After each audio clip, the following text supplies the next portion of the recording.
Hi, welcome to the Untitled Astrology full moon forecast for July of 2019, a lunar eclipse.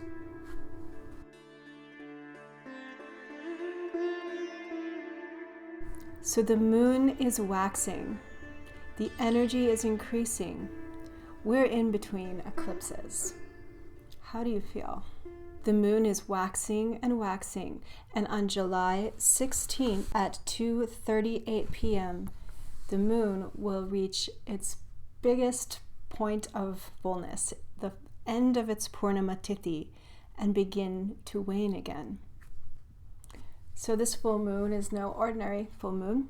As you know, we're in the eclipse season. So this full moon is actually going to be a partial lunar eclipse for just about 3 hours between 1:01 p.m. and 3:59 p.m. Pacific time. It will be partially obscured. It will look something like this. This lunar eclipse will not be visible in the United States, but it will be visible in South America, Australia, Europe, India, Africa, Asia. So even if a lunar eclipse is not visible, though, it does have an effect on us. Although, of course, if you look directly at it, it may have a much deeper effect on you. In fact, it's highly advised not to look directly at lunar eclipses, especially if you're in a dasha of the moon or Rahu or Ketu, or you're just more susceptible to this kind of energy, because eclipses can be volatile and dramatic kind of energies. So this lunar eclipse is quite intense, and if you've been feeling anxious or kind of like things are falling apart, or on the other side, you could be feeling really apathetic, confused, sort of lost. This lunar eclipse is a turning point. Eclipses always agitate for change. They create an acceleration of some kind towards whatever change is coming next. So it's a great time for making shifts if you feel stagnant or stuck. But at the same time, there may be a lot of confusion. That's the nature of change. We don't know. When one chapter ends, another one starts. We don't always know where it's headed, right? The lunar eclipse will be in the area of the sky called Uttara Ashada. This is the Vedic lunar mansion, Uttara Ashada. Now, Uttara Ashada is sometimes translated as the later victory or the unstoppable victory. And it's also called the universal star. It's a very powerful star to push through obstacles. It's connected to the Hindu god Ganesha, the elephant god who breaks obstacles. So there's a lot of auspicious energy in this full moon. It's also the Guru Purnima, the very, very auspicious full moon of the Guru, celebrated in India, where we honor our teachers, guides, mentors, family members that have taught us, anybody who's given us guidance or protection, or also connecting with your maybe ascended masters or whatever, guides you. So this is a powerful full moon, actually, to be connecting into a universal knowledge and universal wisdom that can really cut through the shadow of this eclipse and dissolve some of the fears and anxieties that you might be feeling, because this is actually a pretty intense and volatile eclipse. It's right at the center of some very volatile weather we've been having all through 2019. So when the sun and the moon align up both on Rahu and Ketu, the north and south nodes of the moon, this is the shadow, the karmic snake or dragon that people talk about. When they line up every 6 months, we have eclipses. Now, Rahu and Ketu are not visible. They are shadows, but they are so important in our evolution because every 6 months, we basically get a lunar cycle that is affected by the shadow, right? The inner world. And it accelerates evolution. It pushes us to become more than we are, and often has to break down old systems to do so. So this is the energy, and it can feel pretty intense. So here you can see the alignment of Saturn and Ketu continues as it has been since for many months since April. The moon is going to be grazed by Ketu, the tail of the snake. That's what's going to cause the eclipse. It's also forming a kind of a Kala Sarpa yoga here, because everything's lined up on the Rahu-Ketu axis or to the right of it, as you can see. And the moon at 29 degrees, Saturn at 22 degrees, Ketu at 23 degrees, and Pluto there, just 2 degrees away from the moon at 27 degrees. The distant planet Pluto really kicks this eclipse into action, I feel, because Pluto is another very transformative and intense power. On the other side, we have Rahu with the sun, but also Venus only 1 degree away.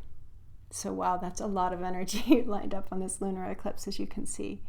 And of course, Saturn and Ketu will continue to create this sort of spiritual cleansing and purification that has been going on for months. And some of you may be really battling with apathy, really trying to shift things and not knowing where you're going. There can be a lot of having to prune back and simplify depending on where this is affecting your natal chart. But Pluto there as well feels like a very powerful addition where things can really be sped up to the point where it could even feel like a crisis in some area of your life, or having to face up to where things need to change.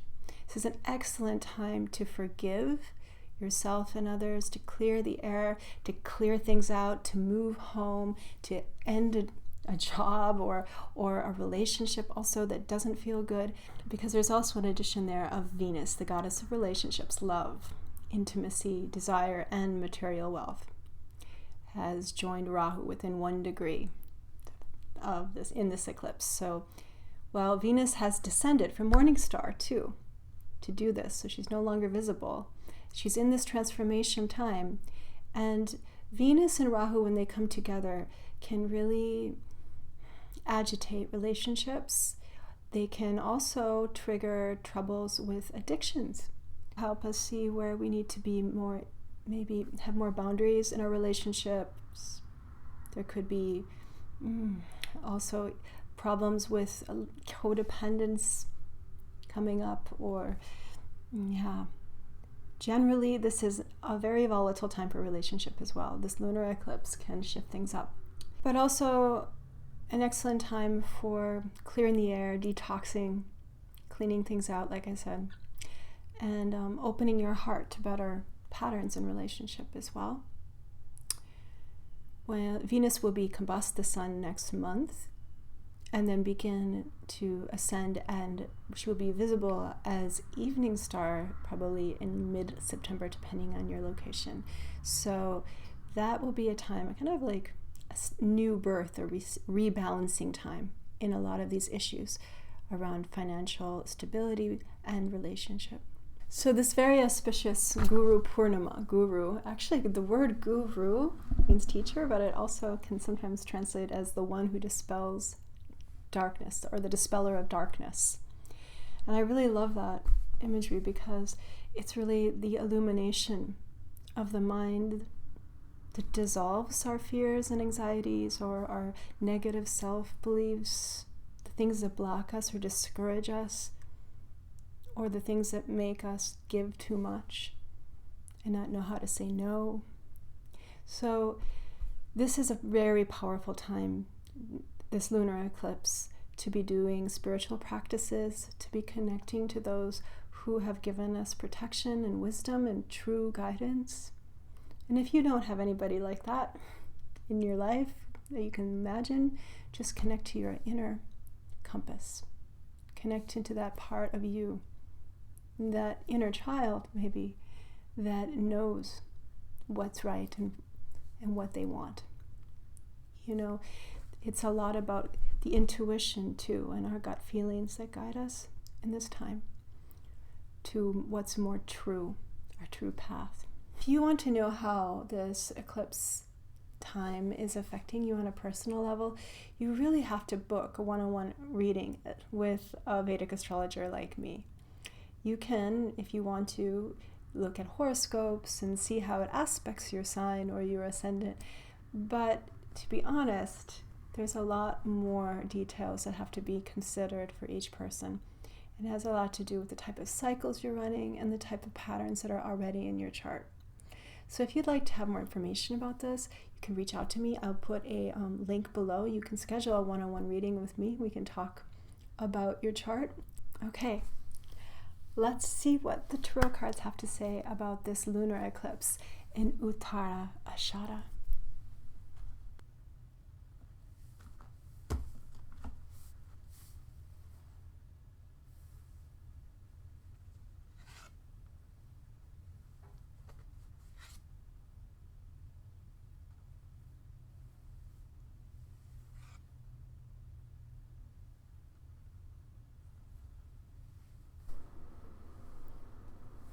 Okay, well, the first card that came up is the Princess of Discs. It's a lot of feminine cards, actually. They're all princesses and queen, Empress. A lot of feminine energy. In general, the moon is the feminine, right? The mother, and our connection to our emotions as well, the inner child, as I was talking about earlier. And this is something like that as well, the daughter of the earth. I think this lunar eclipse, it's right on the edge of Sagittarius, at the very last degree in the sidereal system. It's moving into Capricorn. And so it's true, there is something about this lunar eclipse that might feel very, on a material level, a little unstable, perhaps, and a need to ground and to simplify with how we use our resources.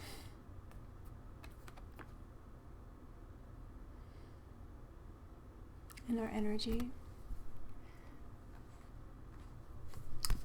And the next card, the Empress. This card is actually connected to the planet Venus. And also the moon in some decks too. The power to mother ourselves, or the guides. This is Guru Purnima. How the light of guidance protects us and nourishes us. Who is the queen of your heart? Who is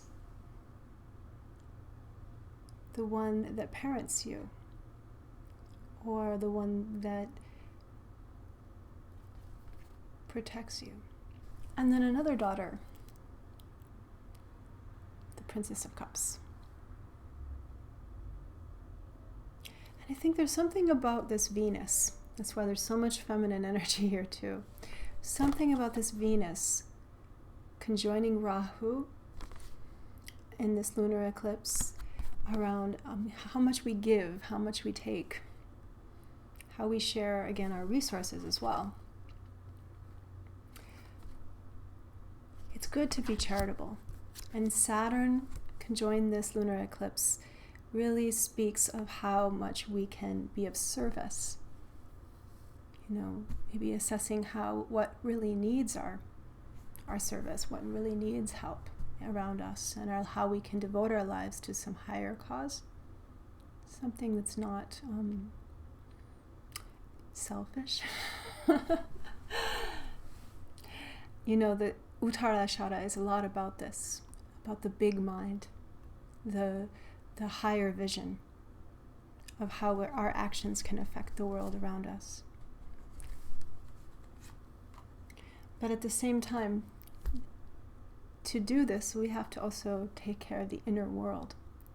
So this is a lunar eclipse that, any eclipse is a powerful time to do mantra, to do prayers. It gets exponentialized in this energy.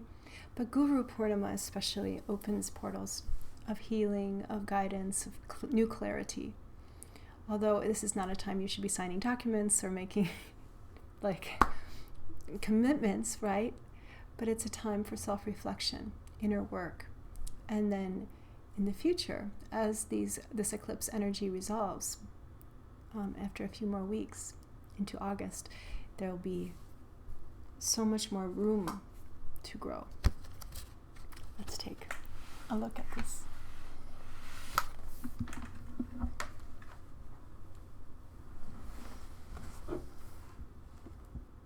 Connect with your lodestar. Connect with what guides you.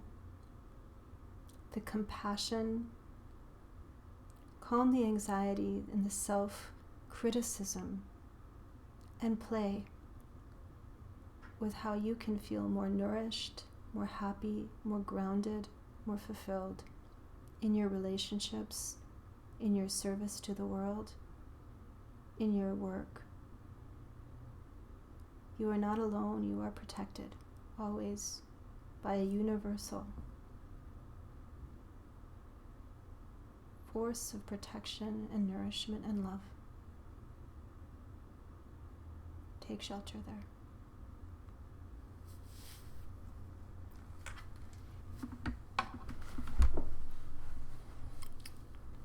Those were such nice cards for this lunar eclipse.